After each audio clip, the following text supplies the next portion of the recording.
Hey, welcome in. I'm Rita, and this is the story I'm telling myself. If you've ever felt like you're standing in your own way, you are not alone. Let's get into it.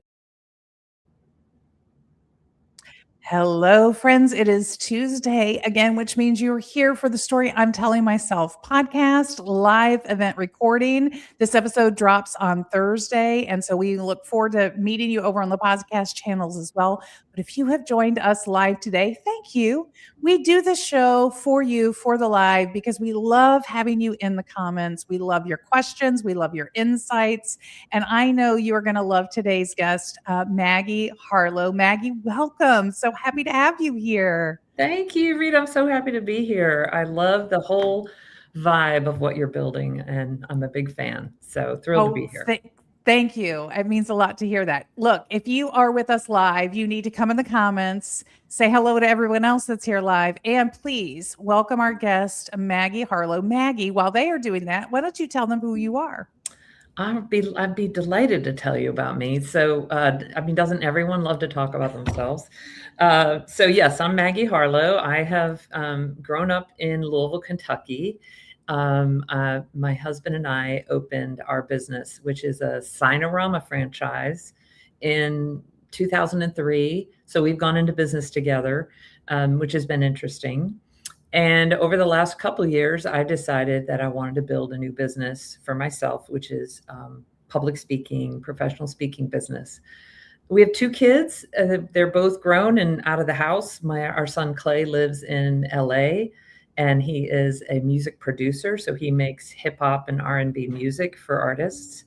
And he often works with his older brother, who is Jack Harlow, a professional rapper. And so they get to collaborate together, which thrills me. Jack lives in New York. He has a place in Louisville. Louisville's home, but he likes to go out and explore the world. So he's kind of been putting in roots in New York for a little while.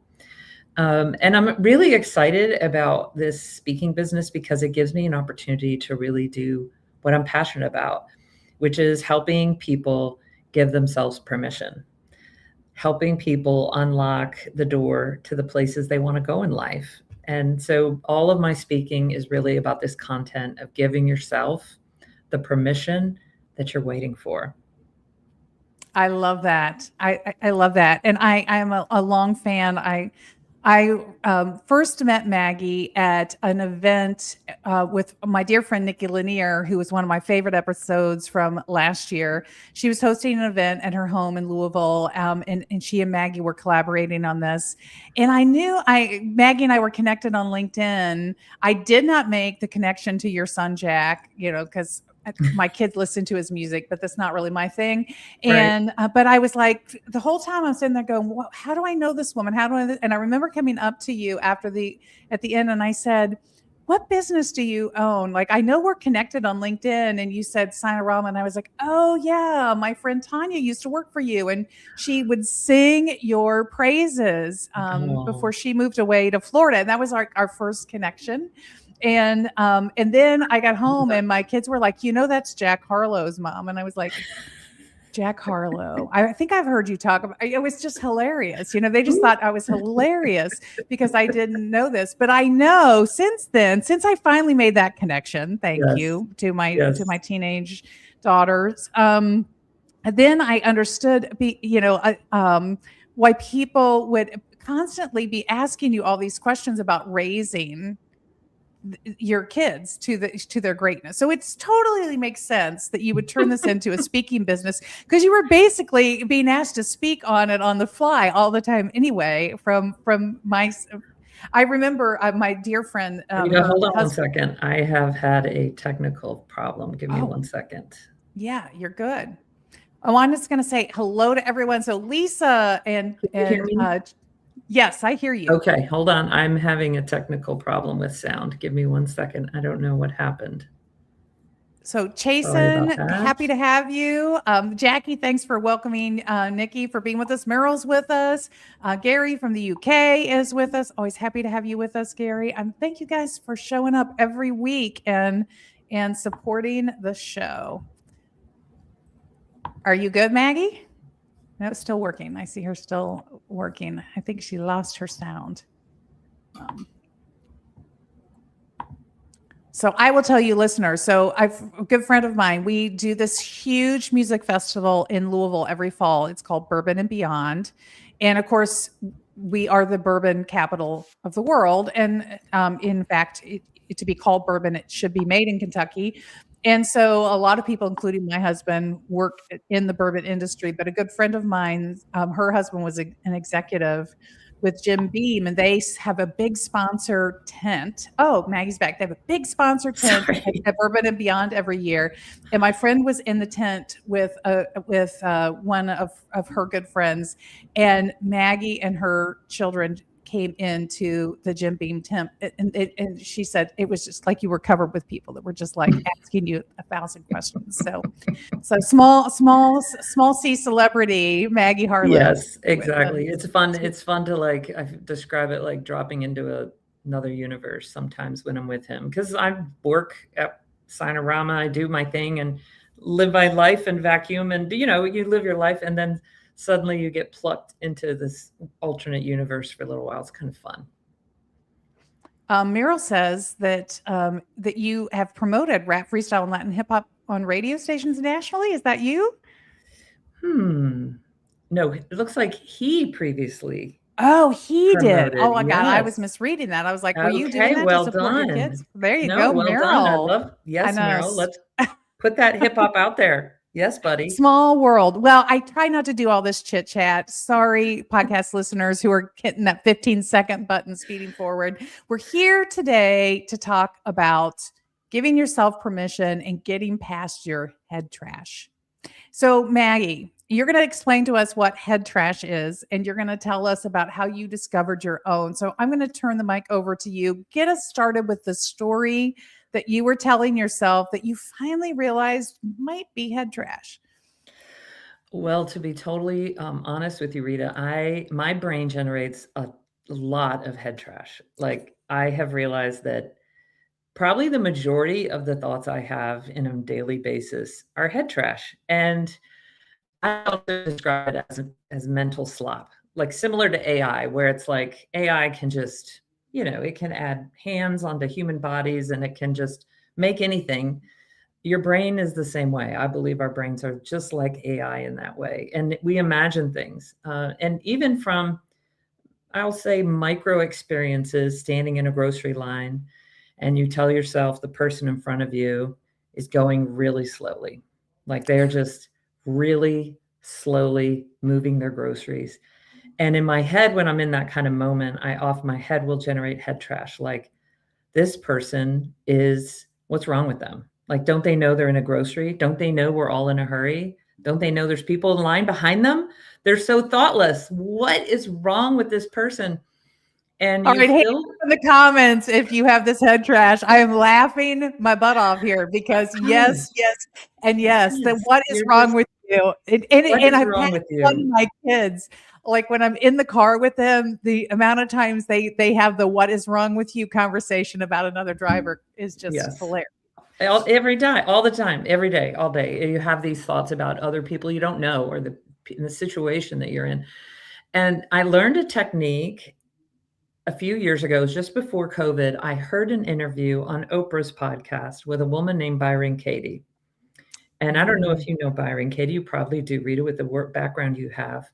And Byron Katie she's in her 80s now, but she has spent the last 40 years of her life teaching people how to question their beliefs. So I hear this interview with Oprah. I'm gardening. I'm in my backyard. I'm gardening. I love to listen to podcasts when I'm doing something like that. And I'm listening to this, and Byron Katie talks about how suffering is optional. And I was like, what's wrong with this woman? And so I am so fascinated. And Oprah sounds really skeptical too. Like in this podcast, Oprah wasn't fully buying it either. But I became a little bit interested and sort of like curious about Byron. And so I started following her. And she has this remarkable process that you learn to question your beliefs, Rita. And so it's literally a worksheet. She teaches you how to go through it. All of her stuff is free. So if you go see her stuff, it's at thework.com. So I start downloading her paperwork. I start watching her podcast. I start listening to her podcast. I just start absorbing, reading her books. She's written several books. Her process teaches you to slow down when you're suffering from a negative thought and ask yourself 4 different questions. But the first 2 questions are my favorite. The first one is it true? And the only answer you can give is yes or no. And the second question is, are you absolutely sure that it's true? And it's only yes or no. And these first 2 questions make you slow down. They really is like a meditation. So I started with small things. You don't start with your relationship with your mom or, dealing with politics, kind of start small, but she takes you through these questions. And you learn pretty quickly if you practice her worksheets that just that first question, is it true, can loosen the grip of that anger and frustration you feel. So when I'm standing in line behind someone and they are very slowly and thoughtfully, they're rearranging their groceries on that, conveyor, and you're like, let's go. And I have the thought, they're so stupid or they're so thoughtless. And I say to myself, is it true? Can I know for sure this person is thoughtless? Can I know for sure this person is being rude or whatever I say to myself? And the reality is I don't really know that because sometimes someone is dealing with something, right? Maybe this person had a stroke and they've recovered from their stroke and they're super proud that they can even reach into the basket and put things on the conveyor. Maybe they're thinking about the fight they had with their daughter that morning. Maybe they just got fired and they're here at the grocery and they're out of body. They're not really even present in their body. And when I started to learn how to let go of these beliefs that I was suffering with, I could start to use them in other relationships in more difficult situations. And now I have practiced this so much that the first moment I have a negative thought, like that employee doesn't care about their work, I immediately say to myself, is that true? And I really mostly find out it's not true, that I can't know it's true. And so therefore it's not true. And then the work is on me to actually dig in and try to really understand what's going on with that employee or with that relationship. So it puts me in a place where I'm not centered in my ego. I'm not seated in the center of my ego and sort of like passing judgment on the universe around me. It puts me in a place of separating myself from my ego and really asking myself, can I know? Can I really know what someone intends or what someone meant to do? And it changes everything. And you start to really recognize your head trash. So I'm just going to remind listeners, if you want to go back, it was the March 18th episode. I apologize. I don't remember the number off the top of my head. We had Dr. Fred Luskin, who is one of my favorite speakers from the World Happiness Summit, which actually just closed in Portugal this past weekend, and I didn't get to go this year, which is so sad. But one of the things that we talk about yearly at the World Happiness Summit is this idea of suffering. And Fred talked about that, about forgiveness, that a lot of our suffering is because we carry it. We just put it in a backpack and we haul it around with us. And Maggie's giving us a different lens on this, which is that it's this head trash, that we're allowing this trash to accumulate and sit in our heads. And the interesting thing about that biologically is you're creating neural pathway with that. So the more space you give to that head trash, the more space it will take. And it will become the super highway of your thinking. But not only that, Rita, but so much of what we absorb is designed to give us head trash. With the stuff that is quick posts, we are all online and we're reading these little, watching these little videos and doing these little things. And it just generates head trash. They give us a 10-second video and they say, look at this terrible mom. Or look at this police officer and how they treated this person. And we're expected to just make that judgment in that moment without any information, real information. So in a way, I feel like our current culture is very much cultivating head trash so that we all walk around holding on to it and going, you're not going to believe what the president did, or you're not going to believe what, name anybody that is kind of draws us in, and suddenly we're just filled with head trash. You are 100% true, and we've seen this come out with social media that they very quickly understood the psychology of negative energy holds attention, and so you can get into this feed of negative energy all the time. And it is fueled, it is socially fueled right now because it's economics, folks. I hate to tell you that, but they just don't want to just entertain you. It's the money that behind that The clicks. happens. Yes. And But they want the clicks. I love these two questions, this very simple way. And but most importantly, friends, what I want you to hear about what Maggie just said is when you start to develop this practice, it becomes automatic. And this is true. I can say this in my own life as well. It's very it takes conscious effort to begin with, to build any competency. And if you stick with it, it will become an ingrained way for you to move through the world. Yeah. So you heard this conversation, you got curious, which if you've spent any time in the business sphere in Louisville, Kentucky, you understand that being curious is part of Maggie's shtick. Like that's a part of who you are. Is you are just one of those eternally curious people, always on the hunt to learn and grow. And so you recognized that you wanted to shift this practice. So how has that changed the story that you tell to yourself about the world around you? Well, first of all, I want to make sure you can hear me. Can you hear me Yes. okay, Rita? Okay, good, because the screen seems to be struggling a little bit. But I just want to make sure you can hear me.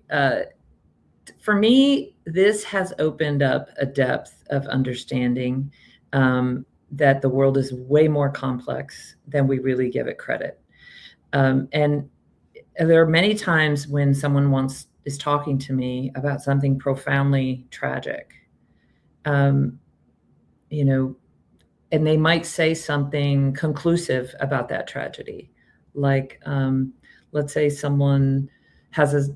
they know someone who overdosed, and they say something like, well, this is the fault of big pharma. This is, a judgment against big pharma. Big pharma is destroying America. Okay. So often people take a situation and they turn it into a blanket comprehension of something really big. And I find that when I can ask myself, is that true? It loosens the tension that thing has a hold of me.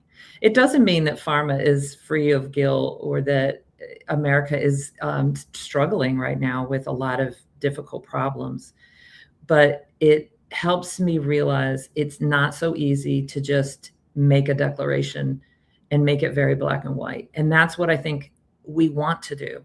I feel like we want Yes. things to be simple, and we don't want to admit super complex.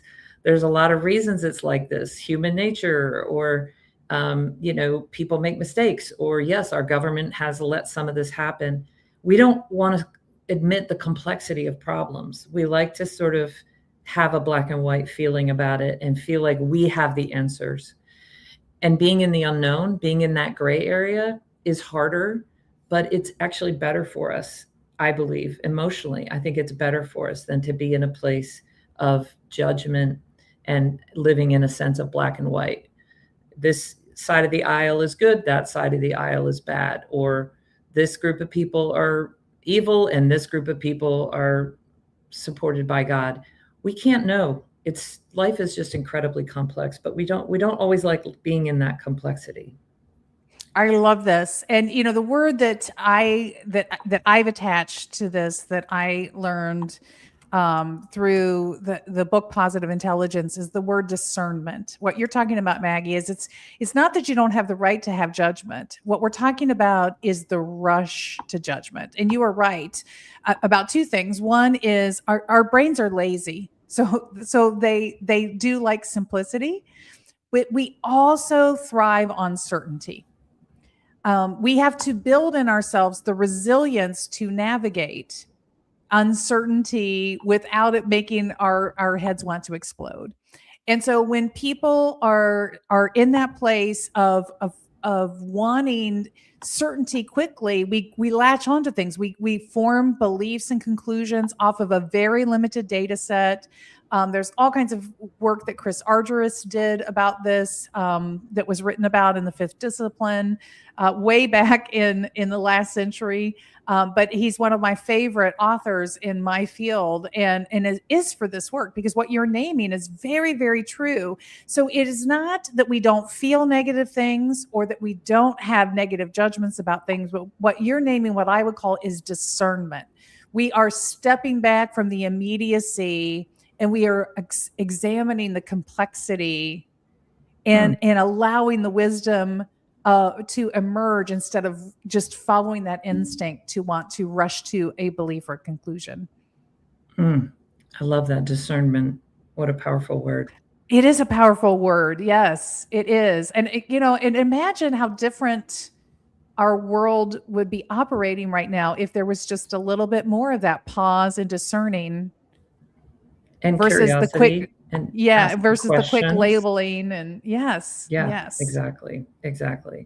But it feels better to feel like, and that's the truth of it, is that we like to feel expert. We like to feel like, well, that person is this or that. I know where I stand. And so I just want to invite people to live in a place of possibility, that it's possible you don't fully understand the whole situation. It's possible that if you knew the situation for that person, you would feel very different. I had this funny experience where I was driving in my car with my sister. She and I live close together, and we were driving from my house. I was taking her to her house to drop her off.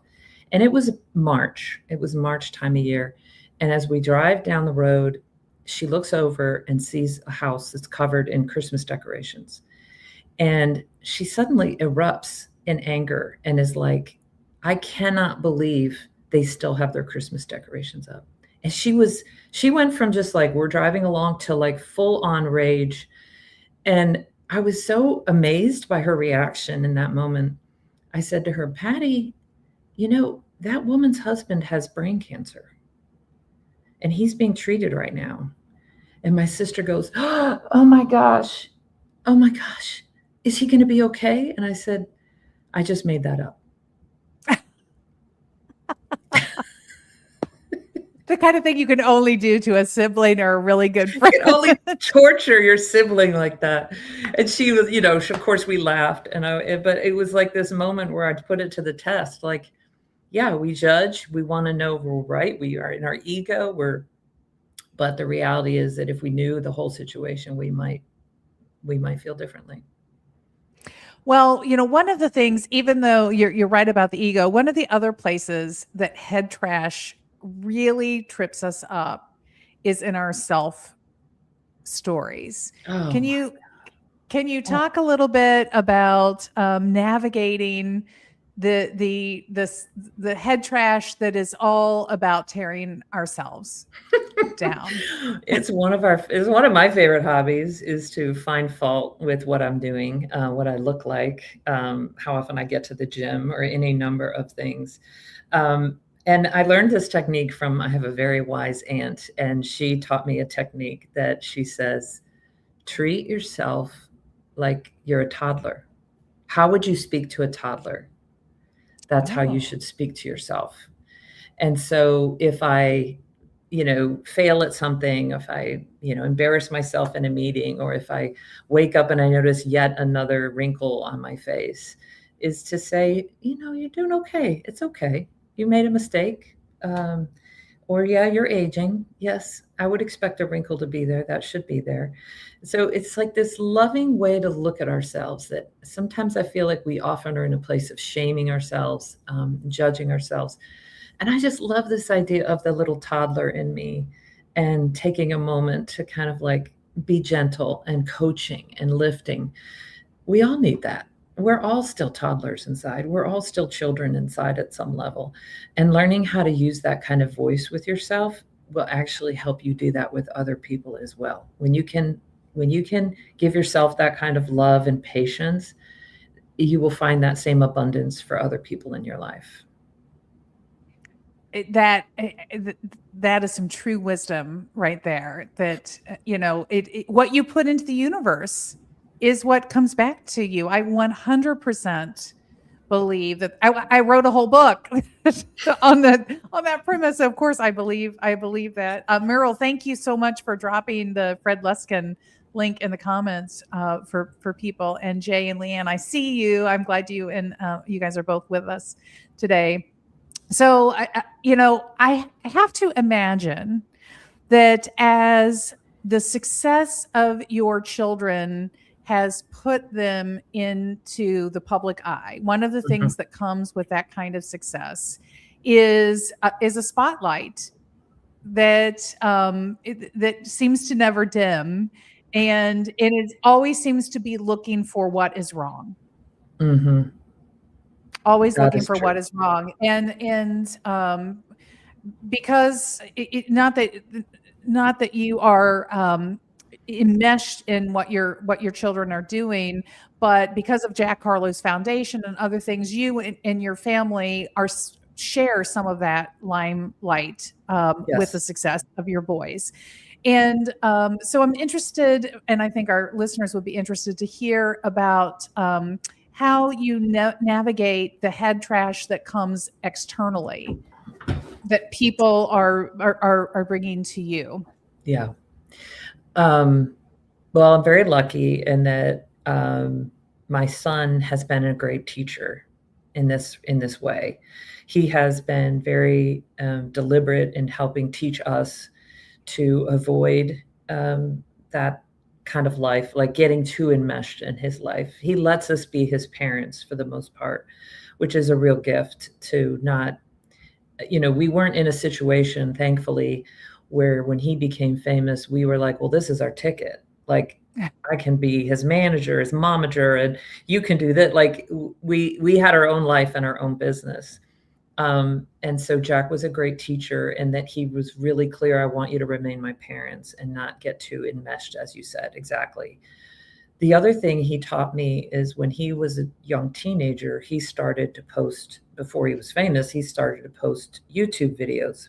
He would create his lyrics, write his lyrics, perform his lyrics, and post these YouTube videos when he was starting at probably 12 or 13.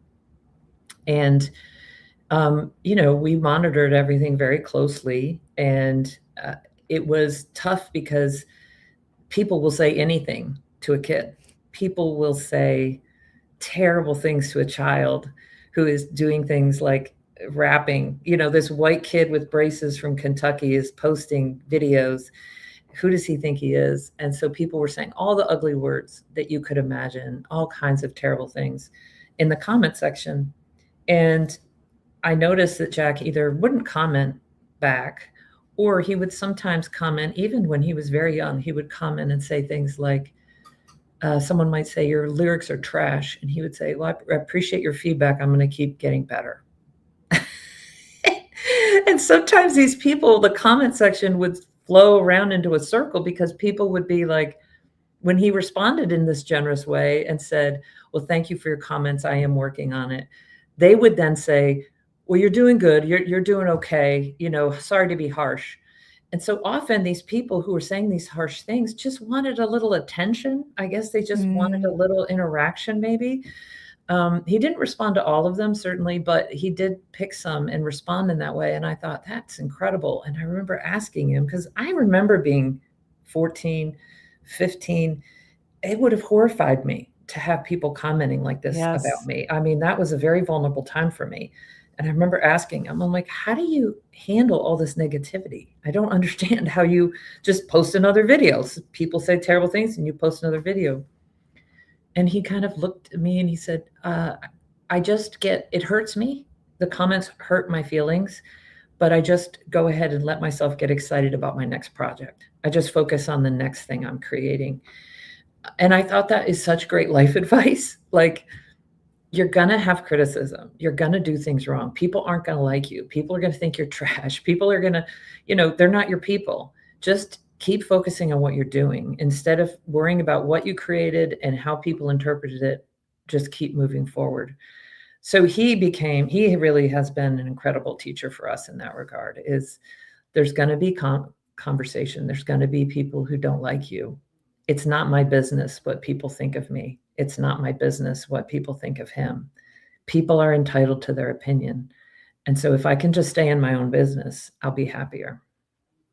Well, talk a little bit about how you put that to practice coming out of the pandemic with your own personal art.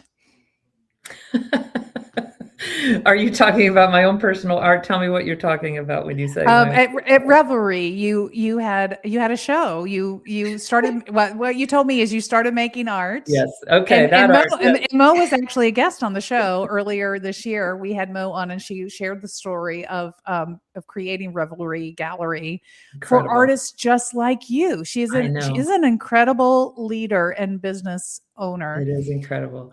I love that we get to talk about this, because this is not something I've talked about at all, Rita. So this is all new. This is all new out there. So I'm a little bit like, ooh, getting the goosies. So yes, during COVID, I was feeling lonely like everyone, trapped at home. And so I started to send mail to my friends, and I kind of rediscovered the magic of the US postal system. You put 50 cents or so, or 60 cents on an envelope, and you can literally put it in any home in America, which is kind of a crazy thing. So I started sending letters and mail to people, and then I started creating colorful pieces of art. I studied art in college, and so it just flows out of me naturally, markers and glitter and whatever else.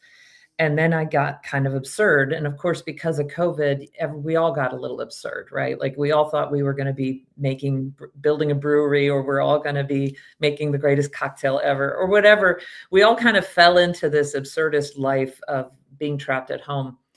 And I realized I have a lot of creative energy in my life. My kids have just moved out. I'm trapped at home, and I have all this creative energy. So I started making art. And then I thought, maybe I could learn to paint again, because I painted in college. And so I started picking up the paintbrush, and I started copying masters. So I would find a photo of a master's piece of art, and then I would copy it on a very small canvas as a way of just warming up my paint mixing, my color mixing, and my texture. And then I ended up stacking up a bunch of little pieces of art. And so I went to Revelry, and I asked Mo, do you think you could sell these tiny pieces of art? And she said, absolutely. And so she let me start hanging art in the gallery, which was incredible. And then a few months later, they were selling. And she said, do you think you could do a solo show? And I was immediate yes, which is interesting, Rita, because I think 10 years ago, I probably would have hedged, and I might have been like, oh, I don't know. But there's something about aging that makes you realize, just say yes, just do the thing. Like, just let go, just go do it. It thrilled me. So she gave me 18 months to plan making my show, and I started making art obsessively. And as I made art, I had a lot of head trash. This isn't good. And it was easy for the head trash to grow because I wasn't showing the art to anyone. I was just making it and like putting it away, and making more and putting it away. And it was getting weirder and weirder. The art was getting weirder and weirder. And I kept saying to myself, I don't know if I'm doing this right. I don't know if this is any good. Like, I feel like if I show all this to Revelry, they're going to be like, well, show's canceled. This stuff is just weird. And so I finally thought, who can I call? And I called my sons, and I said, I need your help. I'm making art, and I think it's weird, and I think it's getting weirder, and I don't know what to do about it. I don't know if I should pull back and get a little more normal, or if I should. And they just both said, Mom, the weirder, the better. The weirder, the better. That was what they said to me. That was really their only advice, was the weirder, the better. And I took that advice, and I went weird, and we sold, I think, 70 pieces of art at that show. It was incredible. People responded to the weird. Like, people loved the weird. They didn't love all of it, but I just realized the weirder, the better was just sort of my new way of life. That's my new motto, is the weirder the better. Because whatever's weird about me is different than whatever's weird about you, Rita. And the best thing I think we can do for ourselves and the universe is to be our weird, to fully embrace our weird. And that's our purpose here, I think, is to be ourselves completely and originally. I love that. And what I want to wrap that back around to is I think there is head trash in the story that we tell ourselves of conformity. Yes. Yes. That we are supposed to fit in, that we are supposed to appear normal, that we are supposed to appear put together and okay, and to show up as a mess, to show up as not okay, to show up emotional, to show up however we are is, we think it's not okay, but the reality is that people embrace it. I mean, yes, of course, there's probably people who are like, weird, and that's okay, because if people think I'm weird, that just means we're not supposed to be friends. So if I show off my weird and people resonate and say to me, "Oh my God, I love that purse," or, "You look amazing," or, "I love that piece of art you made," that just tells me we're vibing. Like, so I don't want to play it small. I don't want to be normal. I want to be weird. And then I'm drawing in the other weirdos that are supposed to be close to me. Exactly. Embrace your people. Find your people and Find your people. stop the head trash story that says that if you are rejected by anybody, it's failure on your part. That's exactly right. Maggie is giving you permission to say, it's cool. You do you, I'll do me. We'll just keep right on Yes. going. And what you think of me is none of my business. That you might not like it me or what I do, and that's okay. I have other people who support that. So, but it is like a feeling sometimes, and I suffered this most of my life. I think everyone should like me. I think everyone should give me approval. I think I should accommodate the moment and the people around me. And I just think that's a big lie that our heads tell us. I so appreciate you saying that out loud to our audience. And I really hope people will sit with that and think about. I do think there's something with aging where it gets easier to give yourself that kind of permission. But in supporting your friends around you and raising the kids in your home, I hope you will think about these words from Maggie about the potential head trash that we all carry by allowing external voices to trump our internal heart and soul. Yes. Yes, exactly. And sometimes the head trash is imagined. I think people think about me, and they probably don't think about me as much as I think they do. But it's just my ego talking. That makes me think of our very first guest of the season. Go back and listen to Rachel Druckenmiller, who just sang the national anthem at the Sox game. I think it was. Oh my God, Yeah, that's mind yeah, blowing. yeah. We're both connected with her through the Yes. So, but I'm pretty sure it was in Rachel's episode that she talked about this very thing about we tell ourselves this story that people are way more into us than they actually are. Yeah. Have you ever done control? We allow it to control ourselves. Yeah. Have you ever worn two different color shoes or something, right? Or you have and at the end of the day, you're like, I've been walking around like this, and nobody cares. Nobody's paying any attention. People might be like, look at that lady. She's got two different shoes on. Who cares? Yes, I love Rachel. I think she's amazing. Well, I hate to end this conversation with you, Maggie, because it has been a joy. Oh, thank you. But thank you. Friends, we're all going to spend a little time in discernment about our own head trash. Mm-hmm. And I encourage you, it's free resources. What's the website again? I didn't type it in. I should have. Yeah, thework.com. Go to the www.thework.com. And it is a practice. It takes practice, what she teaches. The first few times you're going to do it, you might be like, this is not helping. Keep going, watch her podcast, listen to her podcast. It will free you incredibly. Yeah, it's wonderful. Free the people. Maggie and I on a shared mission to free the people of head trash. We want you to be free. Exactly. Exactly. Well, this has been wonderful, Rita. Thank you so much for inviting me here. It's been exciting to be on my very first live.